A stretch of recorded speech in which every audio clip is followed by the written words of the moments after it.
Hey guys, Ricardo here and welcome to another blog tech tips. In today's tutorial guys, I'll show you how to deal with the issue where your MacBook, it doesn't really matter which MacBook, is frozen. So if you have a MacBook that's frozen and unresponsive, I'll show you how to fix it. Now please note that of course this device is not frozen. I'm simply demonstrating what I normally do when my device is frozen. Now there are two types of situation under which your device might become frozen. There is a severe case where the device is totally unresponsive, and of course there's a less severe case where the freezing actually comes and goes. Let's start with the first situation. Let's imagine for a minute that your device is totally unresponsive, meaning the mouse is not moving. Remember I said it's not happening with this device. So imagine you're moving the touchpad and the mouse is not moving. You're unable to get any input from your keys and so on, and you're unable to get anything out of your device. That means that your device is totally frozen up. The first thing you want to do in that situation, guys, is go ahead and find your power button, or your one with your touch ID, and you're going to go ahead and press and hold. In severe cases, simply press and hold for about 15 seconds. What's going to happen is that your device is going to go off, the screen is going to go blank, and your device is going to power off. Once your device powers off, guys, the next thing you're going to do after that is simply, if the device doesn't restart by itself, go ahead again and tap the power button once. Once you do, the device should come back up, and what should happen is that your device should become responsive again. This happens from time to time where your device, especially on older devices, might become unresponsive like this. Another thing that might happen is that your device is periodically frozen, and of course it stops, then it becomes responsive again. This might be a resource-based issue, meaning that your device is running out of resources, and what could cause this is application in the background running and using up your memory. Alright, so go ahead guys, and you can use the memory manager. Go ahead and tap on the battery, and of course if there's something running in the background, it should show up here, especially things that are using a lot of memory. So I like that on Mac Big Sur, it does keep track of what's using up here a lot of resources. So let's say, for example, let me go ahead and open up a app. So let's go again. I just open up a browser and some other stuff in the background, and if you click here, notice it says Firefox is using a lot of resources. Go ahead and tap on here. For this to work, it would have to have something using the background. Go ahead and tap the app that it claims is using a lot of resources. Check this out guys, it's showing you here that these apps are using a lot of energy. What you can do from here guys is go to the memory if you want, and there you go. Notice it shows you down here what's using up a lot of memory, and it does break down everything and it shows you up here. All right, so what you can do for simplicity is go over to energy. Energy does generally give you more easier manageable overview. So as you can see here, you can know what's at the top here in terms of energy usage, so you can see which apps. From here you can go ahead and hit stop, or if you do not want to use that method of stopping them from here, what you can do is close out some of these applications. Maybe you have too much apps in the background, it's using up all of your memory, and as a result the device is slowing down. Another way to close these apps would be to find them here, and then you can go ahead and try opening them, and then let's say, for example, let me show you an easy way. All right, so you can tap on the app. So for example, I could tap on Firefox down here. That's running right over here. And once you open up the app, you can go ahead and go, for example, to Firefox. You can tap up here to close.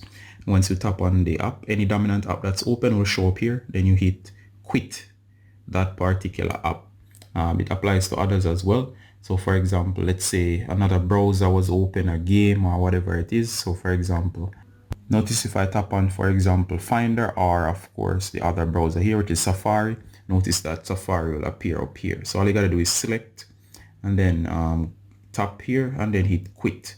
So keep closing out the applications either using the activity monitor or simply tapping on the open application. You can know application is open. For example, with that dot beneath them means that Safari is open, Pictures is open, Finder is open, and you can go across here, shows you that VLC is open, and of course Firefox and so on. So if you go through and tap them down here on the taskbar, and then of course hit up here when the name appears, tap the name and then hit quit. Hit quit right here. What would happen is that once you quit, the applications will close out. Once you close enough application, guys, what's gonna happen is that it's gonna free up resources, right? So freeing up resources is great for making your device be more responsive. And of course, another thing that you can do, guys, is free up space. So you can go ahead and check the space on your device to see if how much space you have or free space on the hard disk. So you can check how much space you have by going to the Apple logo and about this Mac, first option. Once you're here, guys, go over to storage. Once you're on storage, you can see your space. Let's say you're in the red. It would mean that the device will slow down. It's a good idea to free up some space. You can go ahead and, of course, uninstall apps if you're running out of space. So you can go to your launcher. Launcher is on the taskbar down here, which is this one here, launcher. You can go into launcher and you can uninstall some of these applications that are unnecessary. So you can check out all your apps, uninstall unnecessary games or applications that basically consume space and waste a lot of resources. You can also go to your pictures, delete any, well, those are mostly stored in iCloud, so maybe you don't have to do that. Or if you have anything else that's stored directly, you can go into Finder, you can go into downloads and delete anything that's on your device. Next thing, guys, you can also update your device. So if we go back into about this Mac, and of course right here, notice there's an option to software update. You can click on that to check for the latest software update to make sure that your device is up to date.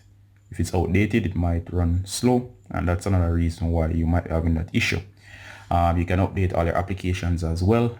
To do that, go to the App Store. So launch App Store.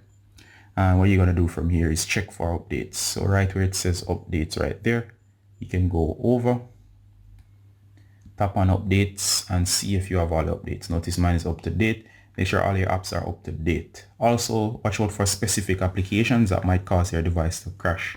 Maybe you have an old app from a legacy app from a different version of Mac that's not totally compatible with this one, and you're running it, and as a result, each time you run that particular app, it causes the device to crash. See if you can get the latest version of that app, the newer version. And of course, also browsers. If browsers are slowing down your device, make sure that your plugins are up to date on your browser, or maybe there's a particular plugin that's causing your device to crash as well. If there's a plugin that's causing the issue, go ahead and uninstall that plugin or change browsers. So for example, if it only happens to slow down when you're using Firefox, maybe you have too much plugins in Firefox, or Firefox is the issue.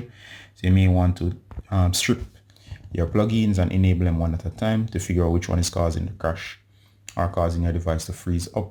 And of course, you can transition to another browser until you track down the problem. If you do all of these things, guys, you should be able to fix from hardcore freezing to simple freezing issues on your device. All right. So I think I've covered all the major situations where you have your device freezing. As always, guys, Ricardo Gardner from Blog Tech Tips, explaining how to deal with the issue of your MacBook freezing up. Ricardo Gardner saying bye until next time. Bye.